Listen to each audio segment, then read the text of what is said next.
Now, I'm sure you've got to know me over the years that I've been doing this, and I'm positive, and I hope that I've always come across as a mild-mannered man. I'm one of these guys that it's very hard to rattle me and get my temper up and get grumpy.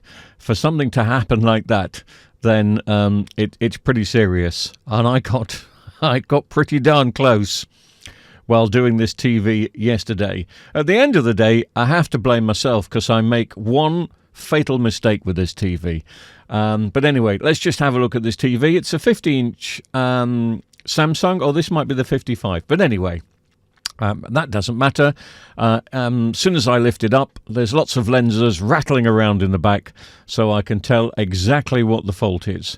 But let me just switch it on and show you exactly what the fault is. You've probably guessed what it's going to be anyway, because this TV is going to be 10 years old, 12 years old. It is a smart Samsung 55-inch TV, but probably the apps don't work on it, or all of them. But that's not the issue. The issue is most of the backlights have turned blur, and a lot of the lenses have fallen off. And somebody got in contact with me and said, is it worth repairing? I quoted them a price, and they went, oh yes, it is worth repairing. Now, amazingly, I've got lots of strips in stock for the is it the 50-inch or the 48-inch? I can't remember. But I hadn't got one of them for this, so I ordered. So anyway, they turned up a few days ago, got in contact with the customer. I said, drop the TV off and I'll work on it in the next couple of evenings. And he did that. This is one of those TVs that's a little bit harder to work on than others, because you do have to take off the power supply, the main board, not the T-Con, but definitely the power supply and the main board. And there's, you see those little bits of black tape all over the back of the screen there.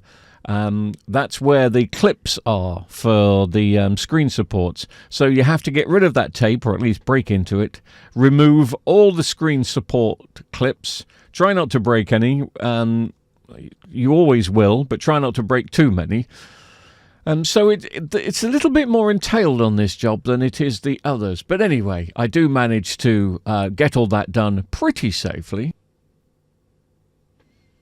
And there they are, all gone. Then I can turn the TV over and start working on the clips. It does take a little bit of time. Oh yes, I forgot to mention there's all this tape around the side, look. That all has to come off, all around the edge. Doesn't go back, but it has to come off. And incidentally, for all those people that have been complaining that you haven't seen Misty for some time, well, here she is with some music.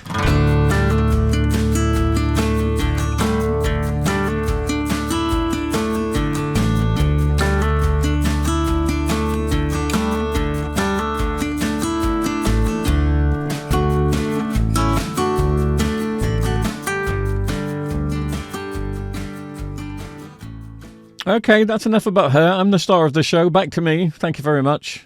I hope that's going to earn me a few cups of coffee this month. But I haven't shown her much. But it's the summertime, so she's not always in here. Anyway, some screws at the front of the TV. Can you work out what the problem is? As I mentioned earlier, it is my fault. And maybe the heading title that I've given this kind of gives it away. But there's something I should have checked a long time ago, and I didn't.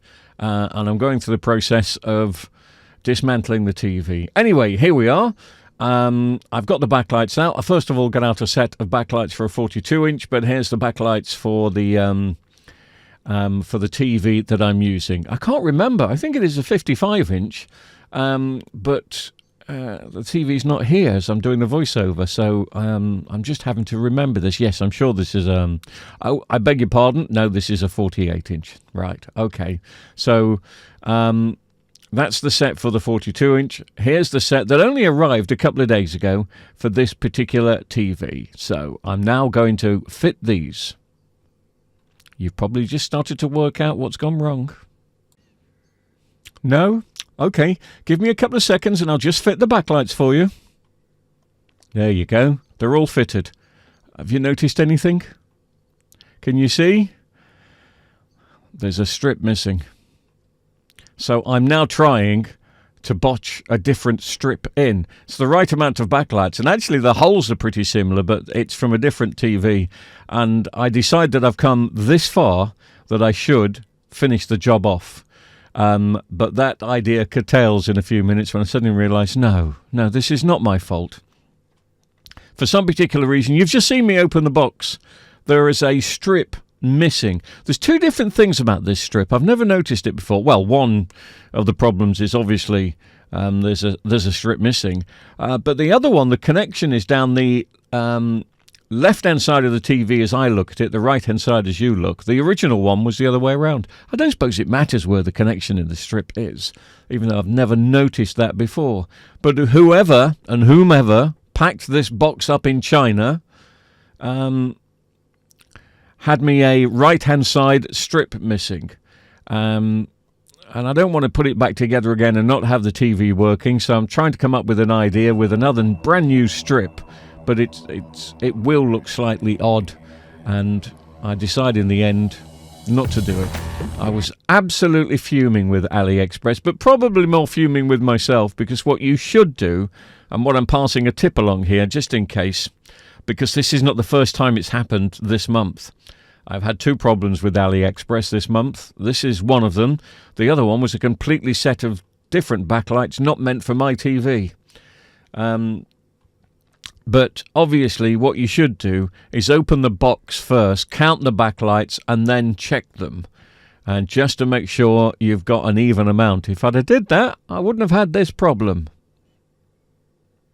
Now, of course, I keep blaming AliExpress, and I will do, because they are in charge after all, but it's obviously the shop that packed them up and sent them to me in the first place. AliExpress are just the company representing them. No fun. Learn from my mistakes, please. Boy, was I grumpy last night. And yes, I've had to reorder.